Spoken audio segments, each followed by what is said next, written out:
Joey, the marketing intern, has just been assigned a new project by his supervisor, Caroline Jones. Joey has been asked to put together a new fundraiser, the first annual Kinda Kids Trunk Show. Joey has never put a trunk show together and doesn't know quite where to start.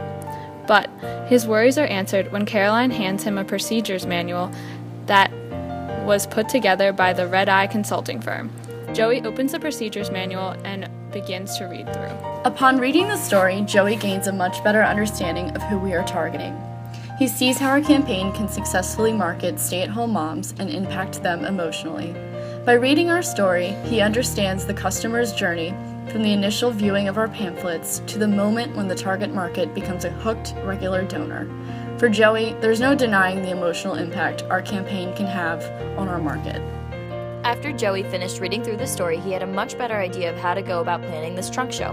While reading through the procedure manual, he came across the logistics section that explained where, when, what, and who. Joey realized that the best place to host this event would be at the Greenville Country Club because it is relatively close to the Kinda Kids base in Wilmington. This would allow for the customers and participants to enjoy a short but comfortable drive to the country club.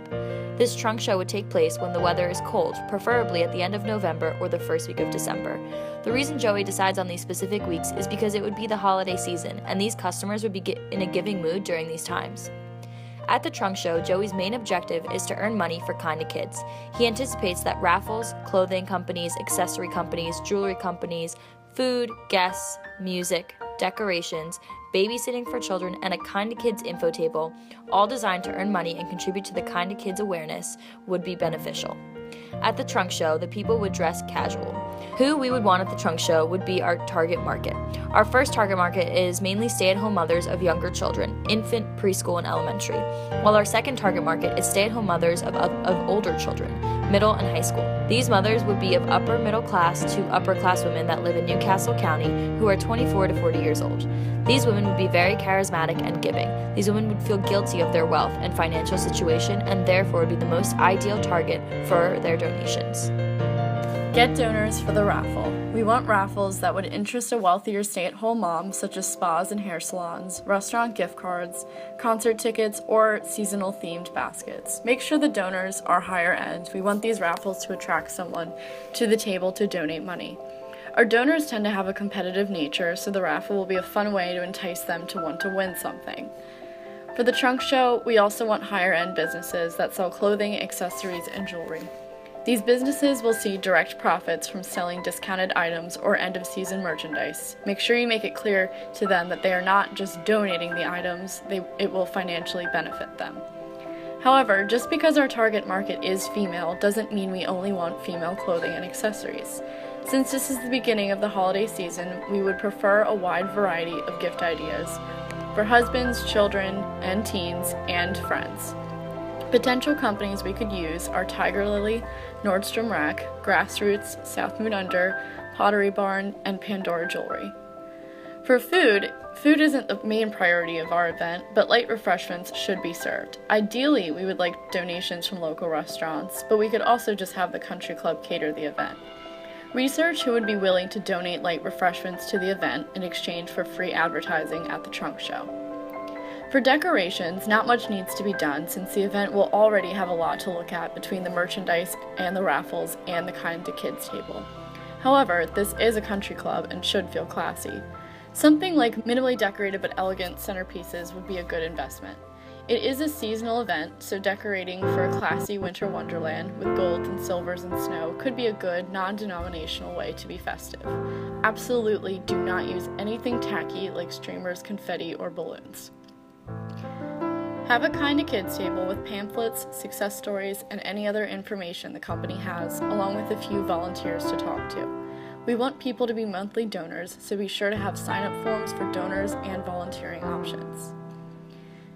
For guest speakers, make sure that we have Caroline come to speak, along with a volunteer and preferably 1 or 2 children who are in or were in the program. They will talk about the event, how it impacts the community, how helping impacting them, and how the people at the event can help.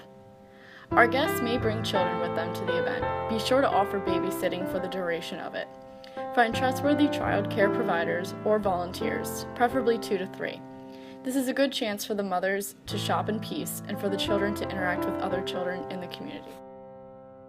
Now that Joey has a better understanding of what he needs to have at the event, he reads on to learn exactly how he should go about getting it all together. He reads through one of the most important parts, how to reach the target audience, and jots down notes that he should focus his advertising on religious establishments, YMCAs, hacks, country clubs, and private schools.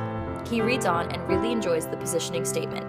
To mothers of children whose ages range from newborn to 18, especially those that consider private school education, we draw on their sympathies for children less fortunate than their own. Kind to Kids is an organization that provides support for the underprivileged youth. Through the Trunk Show, one can donate and provide these children with experiences they otherwise would not enjoy. Feel good knowing that through us and at this Trunk Show, one can make a difference. Reading on, Joey imagines how he can incorporate the value proposition, which is find gratification through shopping your favorite brands and through us providing children with unique opportunities that would otherwise be impossible, throughout the advertising materials and actual event. The next section, though, is something that he hadn't quite thought about: funding the actual event. Good thing he thinks this was included. After jotting some questions down for Caroline, he moves on to the next section and especially loves the idea of guerrilla marketing. Joey is a frequent customer at Starbucks and thinks that putting stickers that advertise the event on coffee cups is pure genius and is sure to hook his mom target audience. Then, yet again, Joey reads over a part of the procedure manual that he would not have thought to include: service recovery and customer service. After reading through, he realized how important it is to get feedback on the Trunk Show for the sake of measuring and refining success. Also, Joey thinks that handwritten thank you cards are great. He just needs to figure out exactly who should be writing those. And after reading through the how, Joey definitely has some great notes that will help him get started and some questions for Caroline that make sure he truly understands his tasks at hand. The final page of the procedures manual provided an example of a press release for the Trunk Show event. This was perfect as Joey had never written one before. He began and noticed that the opening included a great hook. It read, "With great enthusiasm, Kind to Kids brings to you the Trunk Show. It is an opportunity to shop and to give back. It is a time to remember those less fortunate than ourselves, especially the children." With this, he knew he would need to remember to include a sentence or two that would play on the target market's guilt. The release later included a description of the venue. With this detailed imagery of the guests' emotions and contented perceptions, Joey thought readers of the press release were bound to be intrigued. Joey knew the sections following the description were crucial. Without directly addressing the audience and calling them to reflect, he would not be able to maintain their interest until the end. So, he reread the part of the procedures manual. It said, "Do you seek out competition? Our donation tiering system is sure to bring glory to those who push further with extensive giving. There's always more you can do for the kids, and we encourage you to learn more about our sponsorship and mentor programs at the event or through our website. Your kind donations will allow kids to attend sporting events, concerts, activities with the kids, educational programs, and so much more. Please find space in your heart to support one more child." Yes, that's exactly the type of ending that Joey needed. Something subtle, but touching, to pull at the heartstrings of his readers. At the bottom of the page, the manual stated that a press release should be sent out once a month. As a new intern, he wondered if they had already made one for the current month. If not, he decided he'd get on that immediately. How were community members going to find out about the event without a source of information that advertised it? Joey closes the procedures manual with a smile. He now understands exactly what Caroline expects him to do and how he can do it.